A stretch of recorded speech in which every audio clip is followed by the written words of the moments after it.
In this second episode of Advanced Directives, I want to talk about how you come about making the decision. Now, oftentimes people are confronted with this when they have a loved one that is critically ill in the ICU, whether it be, whether it was expected or whether it was from a sudden disaster, a sudden a calamity that occurred. But like my parents, for example, I knew what they wanted because we always talked about it. Always. There were always conversations of when I die, this and this and this.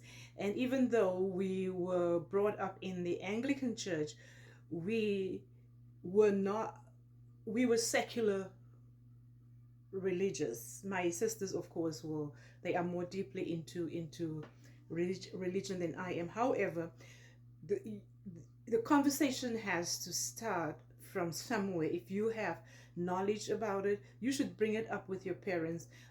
Sometimes we think, oh, my mom is just 50, my dad is just 60, life goes on. No, you really have to start as early as possible. And it's not a matter of making the decision then, but just to gauge how the people in your family feels.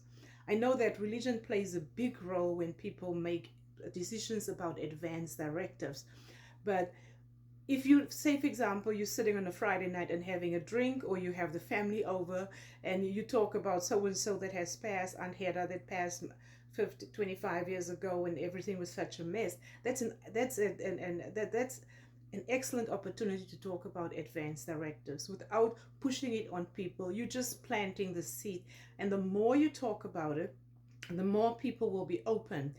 Many times I have seen where people, because my mom was religious or my father was very religious, that I I'm gonna wait until Jesus come and gets him. In the meantime, my parent is suffering, with multiple bed sores, multiple organ failure. There's no way for to get him off the ventilator. There's going to be no quality of life left and stuff like that. In other cases, the patient may already be brain dead, especially if they had a sudden cardiac arrest. So if you know what your family wants, your loved one wants, then you can make a plan for it. And siblings have to also discuss this with each other and be open with each other.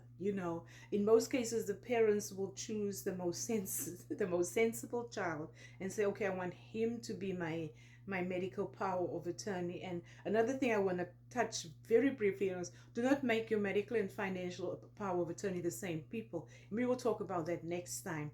But learn to discuss advanced directives, DNR status, and stuff long before you know the situation arises, and that way everybody will be more comfortable when a decision has to be made.